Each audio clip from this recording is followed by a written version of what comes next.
In this video, I am going to show you how to include the profile picture in your Indeed profile.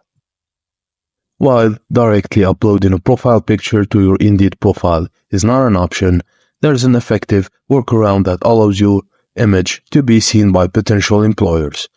This guide will walk you through the steps and clarify the current capabilities of Indeed regarding profile picture.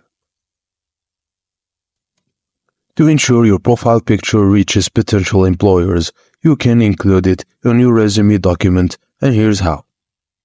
Step 1.